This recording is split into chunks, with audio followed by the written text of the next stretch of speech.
লাগবে না, তোমার গাড়ি কাজে লাগবে না, তোমার সংসার কোনো কাজে লাগবে না।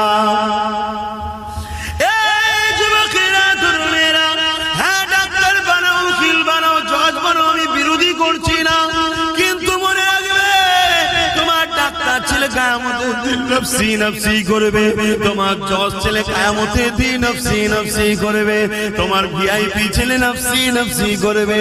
যাকে সব সময় গাফলতি করো কেন, সে তো 2,500-3,000-এর বেশি আনতে পারে না। মনে রাখবে কবরে যখন চলে যাবে ডাক্তার ফাতিহা করতে যাবে না, তোমার জজ ফাতিহা করতে যাবে না, তোমার এমন করে ভিআইপি ছেলেটা যাবে না। যাবে কে? তোমার আল্লাহর কালাম পড়া ছেলেটা যাবে, যে সূরা ফাতিহা পড়বে, সূরা ইয়াসিন পড়বে, এমন করে দরুদ শরীফ পড়ে চোখের পানি ফেলে তোমার জন্য কাঁদবে। আল্লাহ আমার আব্বা জান, আমার আম্মা জান, আল্লাহ পাক জানি না কবরে কি হালে আছে, আল্লাহ আপনি ক্ষমা করে দিন। আল্লাহ এ যুবক শুনো, আল্লাহর কোরআন জানাচ্ছি, নবীর হাদিস জানাচ্ছি, তোমার এই হাতের দোয়াকে আল্লাহ বৃথা দেবে না। তোমার হাফেজ বাচ্চা দোয়ার ওসিলা করে তোমার কবরে যদি আযাব হয়ে থাকে, ওই সওয়াব যেতে যেতে যেতে যেতে যেতে একদিন না একদিন ওই কবরের আযাবকে আল্লাহ পাক মাফ ক্ষমা করে দেয়।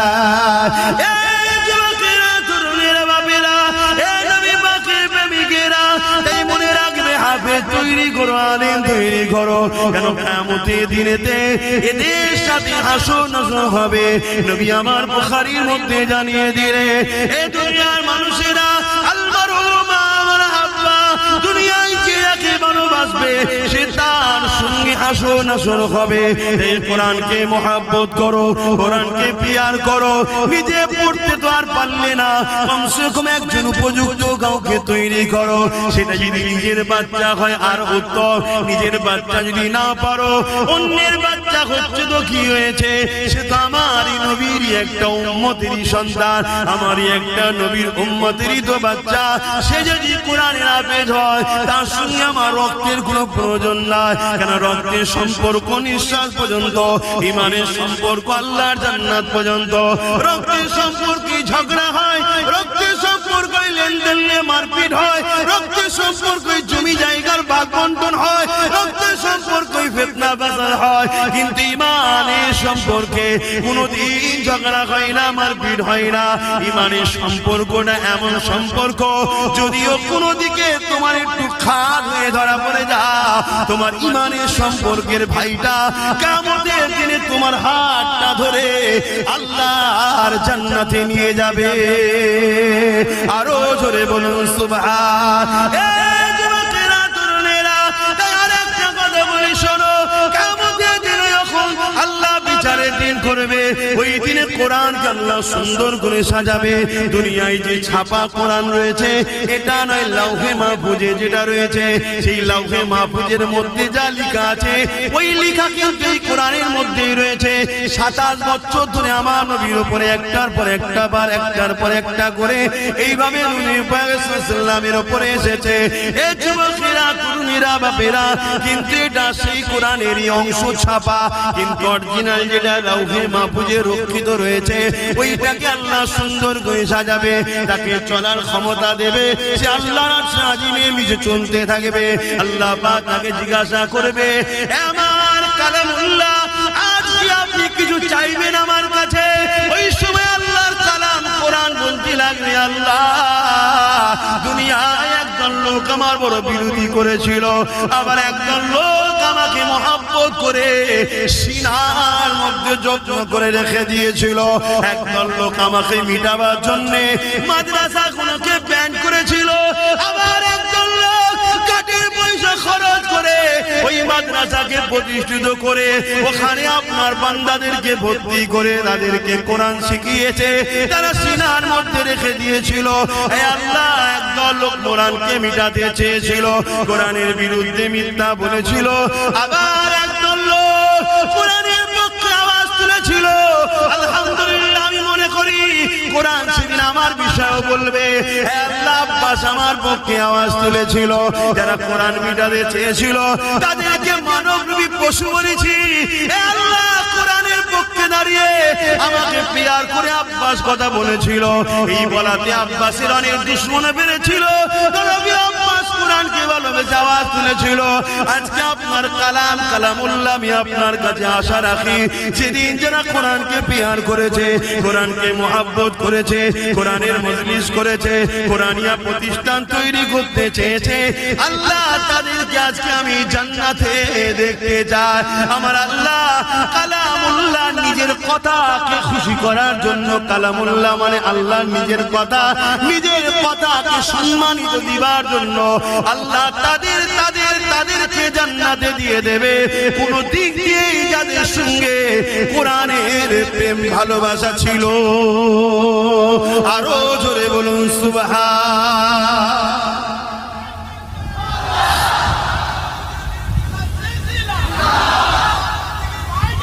ভাইরা আমার, তাহলে কোরআনের জন্য আমরা আছি না নাই? হাত তুলে বলুন আছি না নাই?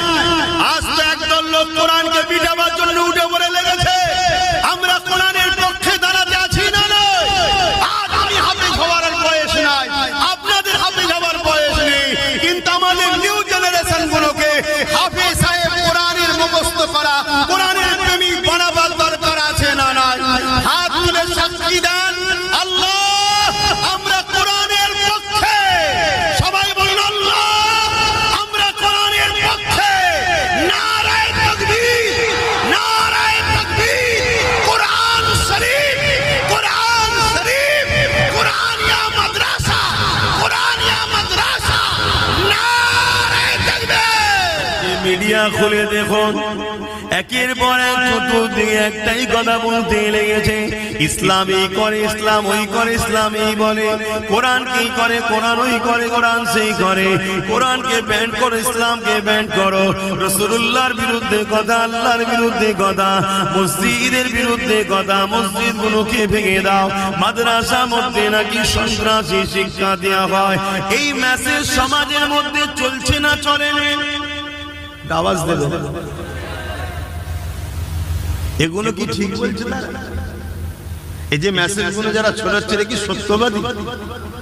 সব থেকে বড় মিথ্যুক কাজ্জাব তারা। কিন্তু তারা গেনার হচ্ছে, মেসেজ ছড়াতে পারছে কেন?